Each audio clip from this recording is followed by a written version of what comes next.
ಯಾವುದೋ ದಾಖಲೆಗಳನ್ನು ಮುರಿಬೇಕು ಅಂತ ರಾಜಕೀಯ ಮಾಡಲಿಲ್ಲ. ಕಾಕ್ತಾಳೀಯ ಬಂದಿದೆ ಅಷ್ಟೇ. ಸೊ ದೇವರಾಜ ಅರಸರವರು ಎಷ್ಟು ವರ್ಷ ಮಾಡಿದ್ದಾರೆ, ಎಷ್ಟು ದಿನಗಳು ಮಾಡಿದ್ದಾರೆ ಅನ್ನೋದು ಗೊತ್ತಿರಲಿಲ್ಲ. ಇವತ್ತು ದೇವರಾಜ ಅರಸರವರ ಜನರ ಆಶೀರ್ವಾದದಿಂದ ಅದನ್ನು ಮುರಿತಕ್ಕಂಥ ಅವಕಾಶ ಸಿಕ್ಕಿದೆ. ನನಗೆ ಸಮ ಮಾಡ್ತಕ್ಕಂಥ ಅವಕಾಶ ಸಿಕ್ಕಿದೆ. ನಾಳೆ ಆದರೆ ಅದು ಬ್ರೇಕ್ ಆಗುತ್ತೆ. ಗೊತ್ತಿಲ್ಲ ನನಗೆ. ನಾಳೆ ಬ್ರೇಕ್ ಆಗುತ್ತೆ. ಇದು ಪರಿಪೂರ್ಣ ಅವಧಿ ಮುಗಿಸ್ಬಿಟ್ಟು ಮತ್ತೊಂದು ದೊಡ್ಡ ಇತಿಹಾಸ ಸೃಷ್ಟಿ ಮಾಡ್ತೀರಾ? ಇದು ಪರಿಪೂರ್ಣ ಅವಧಿ ಮುಗಿಸಿ ಇತಿಹಾಸ ಸೃಷ್ಟಿ ಮಾಡ್ತೀರಾ? ಅದು ಮತ್ತೆ ಅದು ಹೈಕಮಾಂಡ್ನವ್ರು ತೀರ್ಮಾನ ಮಾಡೋದು. ಹೈಕಮಾಂಡ್ನವ್ರು ಯಾವಾಗ ತೀರ್ಮಾನ ಮಾಡ್ತಾರೆ ಅಂತ ಗೊತ್ತಿಲ್ಲ. ಪೂರ್ಣಾವಧಿಯ ಸಿಎಂ ವಿಶ್ವಾಸ ಇದೆ ಸರ್. ವಿಶ್ವಾಸ ಇದೆ. ವಿಶ್ವಾಸ ಇದ್ದವರು ಚೀಫ್ ಮಿನಿಸ್ಟರ್ ಹೆಂಗಿದೆ? ಪೂರ್ಣಾವಧಿ ಸಿಎಂ ಆಗ್ತಿರೋ ವಿಶ್ವಾಸ ನಮಗೆ ಪೂರ್ಣಾವಧಿ ಸಿಎಂ ಆಗ್ತಿರೋ ವಿಶ್ವಾಸ all depend upon high command's decision. Sir, but ಇವತ್ತು ಎಲ್ಲ ಕಡೆಯಲ್ಲೂ ಕೂಡ ನಾಟಿ ಕೋಳಿ ಪಲಾವ್ ಹಂಚ್ತಾ ಇದೆ. ನಾಟಿ ಕೋಳಿಗೆ ಬ್ರಾಂಡ್ ಅಂಬಾಸಿಡರ್ ಆಗ್ಬಿಟ್ಟಿದ್ದೀರಾ. ನಾಟಿ ಕೋಳಿ ಪಲಾವ್ ಹಂಚ್ಬಿಟ್ಟಿದ್ದಾರೆ ಅಭಿಮಾನಿಗಳು. ಗೊತ್ತಿಲ್ಲ, ಅಲ್ಲಲ್ಲ ರಾಜ್ಯಾದ್ಯಂತ. I do not know about it. ನನಗೆ ಗೊತ್ತಿಲ್ಲ, ಮತ್ತೆ ಯಾರು ಮಾಡ್ತಾ ಇದ್ದಾರೆ ಅಂತಲೂ ಗೊತ್ತಿಲ್ಲ. ಅಲ್ಲ, ನಿಮಗೆ ಗೊತ್ತಾಗಲ್ಲ. ನಾನು ಹಳ್ಳಿಯವನಲ್ವಾ. ಸಾಮಾನ್ಯವಾಗಿ ನಮ್ಮ ಹಳ್ಳಿನಲ್ಲಿ ನೆಂಟರು ಬಂದಾಗ ಮಾತ್ರ ನಾಟಿ ಕೋಳಿ ಕುಯ್ಯೋರು, ನೆಂಟರುಗಳು ಬಂದಾಗ. ಸೊ ಹಂಗಾಗಿ ನಾನು ನಾಟಿ ಕೋಳಿ ಮುದ್ದೆ, ರಾಗಿ ಮುದ್ದೆ, ನಾಟಿ ಕೋಳಿ ಇದನ್ನು ಮಾಡ್ತಿದ್ದೆ ಮೊದಲು. ಈಗಿಲ್ಲ, ಈಗ ಕಡಿಮೆ ಆಗಿದೆ. ಬಟ್ ಈಗ ನೀವು ಒಂಥರ ನಾಟಿ ಕೋಳಿಗೆ ಬ್ರಾಂಡ್ ಅಂಬಾಸಿಡರ್ ಆಗ್ಬಿಟ್ಟಿದ್ದೀರಿ ಊಟಕ್ಕೆ. ಹಳ್ಳಿಯಿಂದ ಬಂದವರು ಭಾಳ ಜನ ಹಿಂಗೆ ಈ ಥರ ನನ್ನ ರೀತಿಯಲ್ಲೇ ಮಾಡ್ತಾರೆ. ನಾನು ಚೀಫ್ ಮಿನಿಸ್ಟರ್ ಆಗಿರೋದ್ರಿಂದ ಸ್ವಲ್ಪ ಜಾಸ್ತಿ ಇದಕ್ಕೆ ಪ್ರಚಾರ.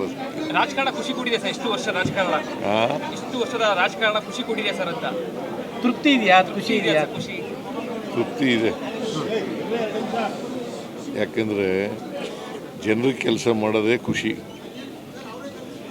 ರಾಜಕಾರಣ ಅಂದ್ರೇನು?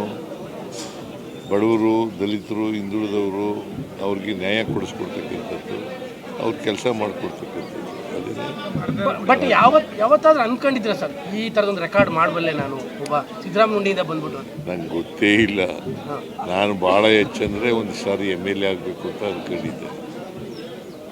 MLA ಆದೆ, ಆಮೇಲೆ ಅವಕಾಶಗಳು ಸಿಕ್ತು, ಮಂತ್ರಿ ಆದೆ, ಡೆಪ್ಟಿ ಚೀಫ್ ಮಿನಿಸ್ಟರ್ ಆದೆ, ಲೀಡರ್ ಆಫ್ ದಿ ಅಪೋಸಿಷನ್ ಆದೆ, ಮುಖ್ಯಮಂತ್ರಿನೂ ಆದೆ. ಹೀಗೆ ಅವಕಾಶಗಳು ಬಂದಿದ್ದಾವೆ, ಮಾಡಿದ್ದೀನಿ. ದೇವರಾಜ ಅರಸು ಕೂಡ ಮೈಸೂರಿನವರೇ ಸರ್, ನೀವು ಮೈಸೂರಿನವರೇ. ಹಾಗಾಗಿ ಮೈಸೂರಿನಿಂದಲೇ ಈ ರೀತಿಯಾದ ದೀರ್ಘಾವಧಿಯ ಸಿಎಂ ಅಂತೇಳಿ ಒಂದು ದಾಖಲೆ ಉಂಟು ಸರ್. ಮೈಸೂರಿಗೆ ಅವರು ಮೈಸೂರಿನವರು, ನಾನು ಮೈಸೂರಿನವರು.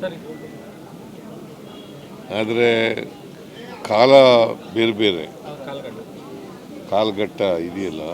ಅವರಿದ್ದಂಥ ಕಾಲ 72ರಿಂದ 80ರವರೆಗೆ ಇದ್ದರು ಅವರು. ನಾನು 2 ಟರ್ಮ್ ಇದ್ದೀನಿ, 83ರಿಂದ ಅಲ್ಲ 2013ರಿಂದ 18ರವರೆಗೆ, ಮತ್ತು 2023ರಿಂದ ಇಲ್ಲಿವರೆಗೆ ಇದ್ದೀನಿ. ಮುಂದೆ ಹೈಕಮಾಂಡ್ನವ್ರು ಏನು ತೀರ್ಮಾನ ಮಾಡ್ತಾರೆ ನೋಡ್ಕೊಂಡು. ಪ್ರಬಲ ಜಾತಿಗಳ ನಡುವಿನ ಇಷ್ಟೊಂದು ಪೈಪೋಟಿ ನಡುವೆ ಕುರುಬ ಸಮುದಾಯದಿಂದ ಬಂದ್ಬಿಟ್ಟು ಈ ಲೆವೆಲಿಗೆ ಬರೋದು it is not A easy task. ಜನರ ಆಶೀರ್ವಾದ ಅಂತ ಹೇಳಿದ್ನಲ್ಲ ಸರ್. ಈಗ ರಾಜಕಾರಣದ ಪ್ರಮುಖ ಘಟ್ಟದಲ್ಲಿದ್ದೀರಿ, ಜನಕ್ಕೆ ನಾನು ಇನ್ನೂ ಮಾಡಬೇಕು ಇಂಥದ್ದೊಂದು ಪ್ರಮುಖವಾದ ವಿಚಾರಗಳನ್ನ ಇಟ್ಕೊಂಡಿದ್ದೀನಿ. ನೋಡಪ್ಪ, ಸಮಾಜದಲ್ಲಿ ಇನ್ನೂ ಅಸಮಾನತೆ ಇದೆ.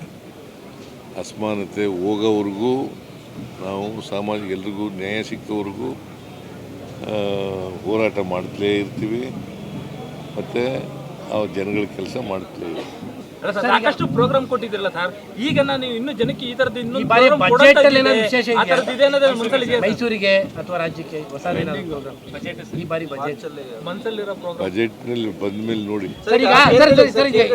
ರಾಜ್ಯಕ್ಕೆ ಬಳ್ಳಾರಿಯ ವಿಚಾರದಲ್ಲಿ ಈಗ ಏನಾದ್ರು ಪ್ರತ್ಯೇಕ ತನಿಖೆಯ ವಿಚಾರದಲ್ಲಿ ತೀರ್ಮಾನ ಆಗ್ತಾ ಇದೆ. ನಾನು ಇವ್ರ ಜೊತೆ ಹೋಮ್ ಮಿನಿಸ್ಟರ್ ಜೊತೆ ಮಾತಾಡ್ತೀನಿ. ಗೊತ್ತಿಲ್ಲ ನನಗೆ. ಈಗ ಇನ್ವೆಸ್ಟಿಗೇಷನ್ ನಡೀತಾ ಇದೆ. ಸೊ ಇನ್ವೆಸ್ಟಿಗೇಷನ್ ನಡೆದು ಈಗ ಕೆಲವ್ರನ್ನೆಲ್ಲ ಅರೆಸ್ಟ್ ಮಾಡಿದ್ದಾರೆ. Investigation is going on. Investigation ಮಾಡಲಿ. ಅಲ್ಲ, ಕುಮಾರಸ್ವಾಮಿ ಅವರು ನಿನ್ನೆ ಯಾಕೆ 2 ಬಾರಿ ಪೋಸ್ಟ್ ಮಾರ್ಟಮ್ ಮಾಡಿದ್ರು, ಏನು ಇದರಿಂದ ಉದ್ದೇಶ, ಏನೋ ದುರುದ್ದೇಶ ಇದೆ ಅನ್ನುವಂಥದ್ದು ಆರೋಪಗಳನ್ನ ಮಾಡಿದ್ದಾರೆ. ಸಿಬಿಐ ತನಿಖೆ ಯಾವಾಗಲೂ JDSನವರು BJPಯವರು ಕಾನೂನು ರೀತಿ ಮಾತಾಡಲ್ಲ. ಅವ್ರು ರಾಜಕೀಯವಾಗಿ ಮಾತಾಡಲ್ಲ. ಅವ್ರು ರಾಜಕೀಯವಾಗಿ ಹೇಳಿದ್ದಾರೆ. ನೋಡೋಣ. ಸರ್, ನಿನ್ನೆ ವೇಣುಗೋಪಾಲ್ ಅವರನ್ನ ಭೇಟಿ ಮಾಡಿದ್ರಿ.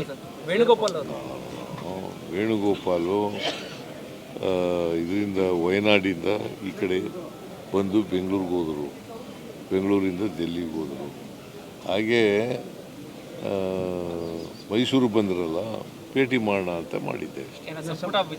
ಪುನರಚನೆ ವಿಚಾರದಲ್ಲಿ ಈ ಸತಿ ಏನಾದ್ರು ಮಾತಾಡ್ತೀರಾ ಸರ್ ಡೆಲ್ಲಿಲಿ? ಸಂಪುಟ ಪುನರಚನೆ ವಿಚಾರ ಏನಾದ್ರು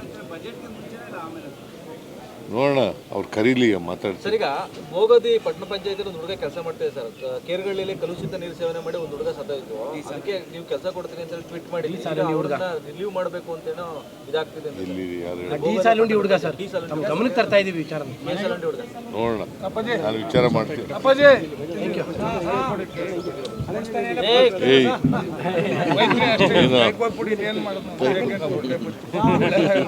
ಮುದ್ದುಂಡಿಯವನು